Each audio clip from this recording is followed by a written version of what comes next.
If on a sunny day you climb the steep path leading up from the little wooden bridge, still referred to around here as the Bridge of Hesitation, you will not have to walk far before the roof of my house becomes visible between the tops of 2 ginkgo trees.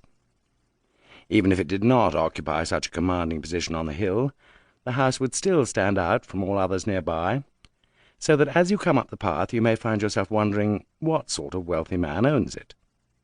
But then I am not, nor have I ever been, a wealthy man.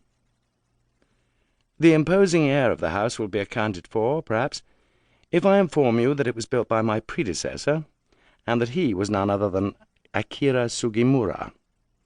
Of course you may be new to this city, in which case the name of Akira Sugimura may not be familiar to you. But mention it to anyone who lived here before the war, and you will learn that for 30 years or so, Sugimura was unquestionably amongst the city's most respected and influential men. If I tell you this, and when arriving at the top of the hill you stand and look at the fine cedar gateway, the large area bound by the garden wall, the roof with its elegant tiles and its stylishly carved ridgepole pointing out over the view, you may well wonder how I came to acquire such a property, being, as I claim, a man of only moderate means. The truth is I bought the house for a nominal sum, a figure probably not even half the property's true value at that time. This was made possible owing to a most curious, some may say foolish, procedure instigated by the Sugimura family during the sale. It is now already a thing of some 15 years ago.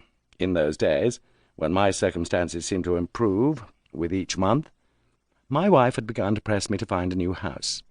With her usual foresight she had argued the importance of our having a house in keeping with our status, not out of vanity, but for the sake of our children's marriage prospects.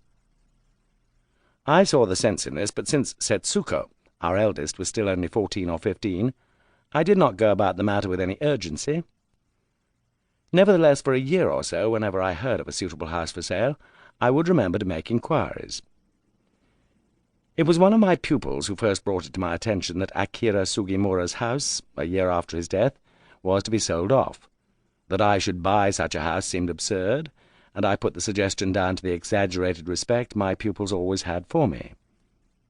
But I made inquiries all the same, and gained an unexpected response. I received a visit one afternoon from 2 haughty, grey-haired ladies, who turned out to be the daughters of Akira Sugimura. When I expressed my surprise at receiving such personal attention from a family of such distinction, the elder of the sisters told me coldly that they'd not come simply out of courtesy.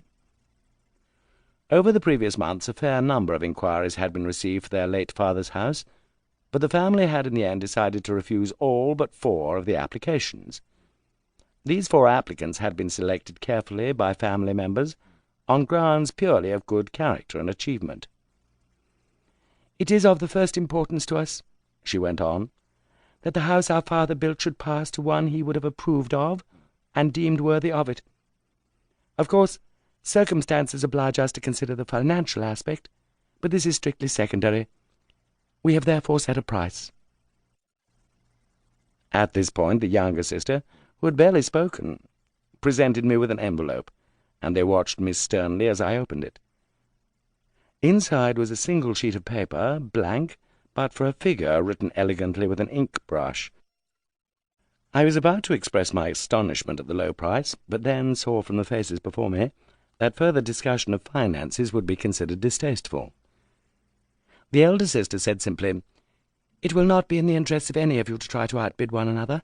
We are not interested in receiving anything beyond the quoted price. What we mean to do from here on is to conduct an auction of prestige."